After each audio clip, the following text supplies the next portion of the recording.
of Alaska, where the nights stretch longer than the days and the forests feel endless. Deep inside the Tongass National Forest, there was a place locals rarely talked about, Raven Lake. The lake itself was small and surrounded by dense black spruce trees. During the day, it looked peaceful. But once the sun disappeared behind the mountains, the area became strangely silent. No wind. No animals. Just stillness.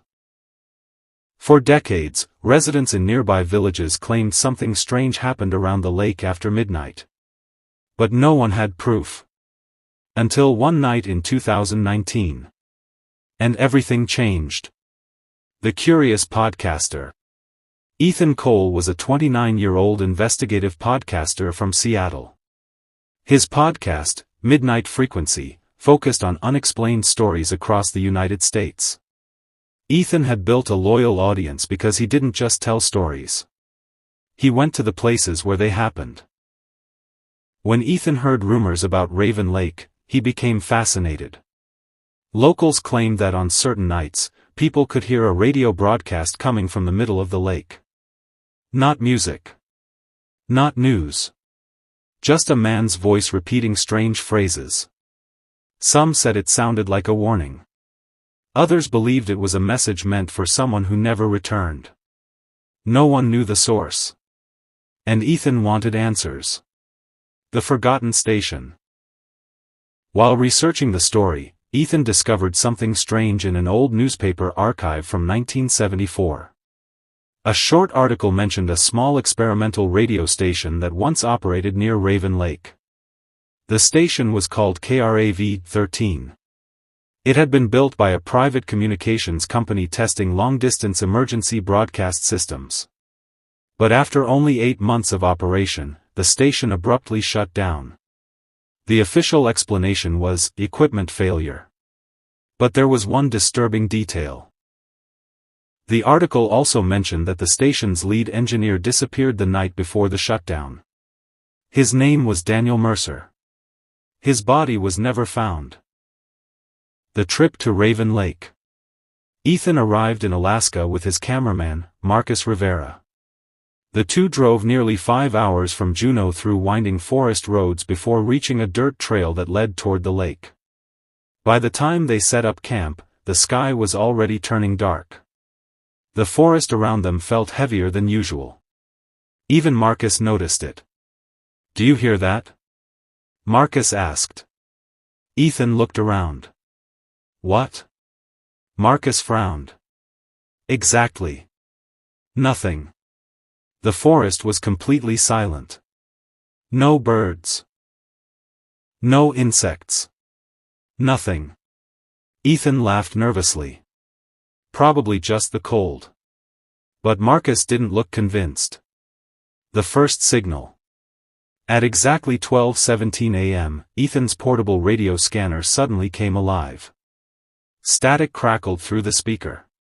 Marcus immediately grabbed the camera. Ethan adjusted the frequency dial. Then they heard it. A man's voice. Weak. Distorted. But clearly speaking. "Do not come closer, the signal is not stable." The two men looked at each other. The voice continued. "If anyone hears this, leave the lake immediately." Marcus whispered, "Is this a recording?" Ethan slowly shook his head. "No." The radio scanner showed the broadcast was live. The voice gets clearer. The signal continued every few minutes. Each time, the voice sounded clearer. "This is engineer Daniel Mercer." Ethan froze. That was the name from the newspaper article. The experiment failed, something responded. Marcus stared at Ethan. Responded to what? But the voice cut out again. Only static remained. Then suddenly, the signal returned. But this time, the voice sounded panicked. If the signal repeats, it means the loop has begun again. Then silence. Something on the lake. At around 1:05 a.m., Marcus noticed something strange through the camera lens. Ethan, look. Out on the surface of Raven Lake, a faint light had appeared. It wasn't moving. It hovered about 20 feet above the water. A pale blue glow. Ethan grabbed binoculars. The light pulsed slowly. Almost like a heartbeat. Then the radio suddenly exploded with static. The same voice returned. But this time, it sounded different. Distorted. Almost mechanical. The signal must continue. The signal must continue. Marcus whispered, that doesn't sound like a person anymore. The old tower. The next morning, Ethan and Marcus decided to search the forest around the lake. After nearly 2 hours of hiking, they found something shocking. Hidden behind thick trees stood the rusted skeleton of an old radio tower. The remains of KRAV-13. Most of the building had collapsed. But part of the transmission room still stood.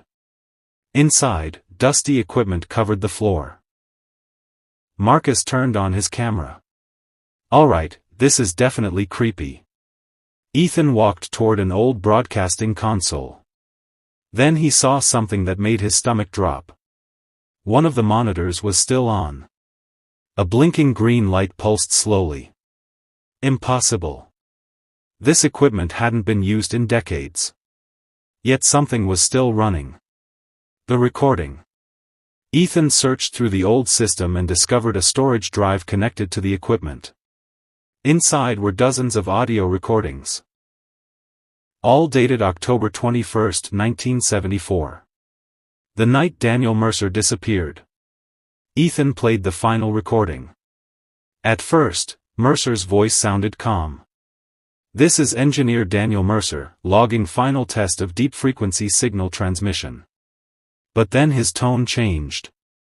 The signal traveled farther than expected. A pause. Something answered. Marcus leaned closer. What does that mean? The recording continued. At 11:43 p.m. we received a return signal from beneath Raven Lake. Ethan's heart started racing. Mercer continued speaking. The signal isn't random. It's repeating us. Then Mercer suddenly sounded terrified. It's copying the transmission and sending it back stronger. Heavy breathing filled the recording. If this continues, it will create an endless signal loop. Another pause. And whatever is repeating it, will never stop broadcasting. The recording ended abruptly. The return of the signal. That night, Ethan and Marcus returned to the lake. They wanted to capture the mysterious signal again. At exactly 12:17 a.m., the radio came alive once more. The voice returned. But now Ethan noticed something chilling. The voice wasn't just Mercer's anymore. It sounded like multiple voices overlapping together. Hundreds of whispers repeating the same sentence.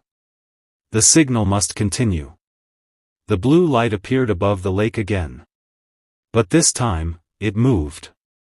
Slowly drifting toward the shore. Marcus stepped back. Ethan, we should leave. But Ethan couldn't look away. The radio signal grew louder. The signal must continue. Then Ethan heard something else mixed into the broadcast. His own voice. From earlier that night. Repeating. Testing radio frequency, hello, hello. Marcus realized it too.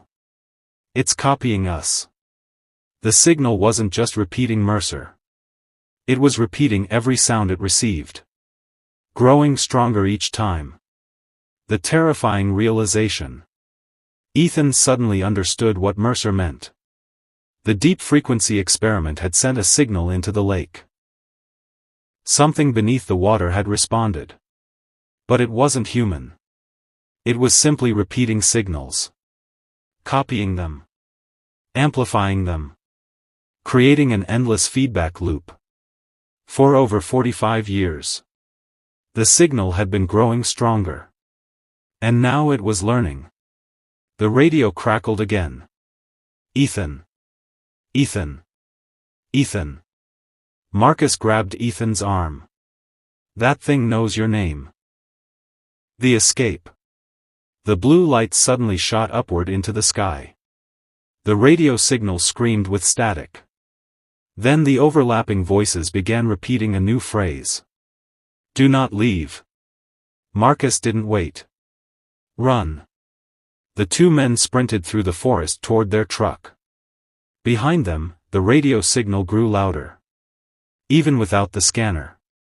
They could hear it in the air. Whispers echoing through the trees. The signal must continue. They drove out of the forest without stopping. Neither of them spoke during the entire drive back to Juneau. The final broadcast. A week later, Ethan uploaded the episode of Midnight Frequency. The recording included Mercer's message. The strange broadcast. And the moment the signal repeated Ethan's voice. Millions of people listened. Many believed the story. Many didn't. But 2 days after the episode aired, something strange happened. Ethan received an email. No sender. No subject. Just an audio file. When Ethan played it, his blood ran cold. It was the Raven Lake signal again. But this time, the voice said something new. The signal has spread. Then silence. The mystery remains. Today, Raven Lake still exists deep in the Alaskan wilderness. No official investigation has ever confirmed Ethan's story. But radio hobbyists sometimes report hearing a strange broadcast on deep frequencies late at night. A distorted voice repeating a familiar sentence. The signal must continue. And sometimes, if you listen carefully, you might hear your own voice repeated back to you.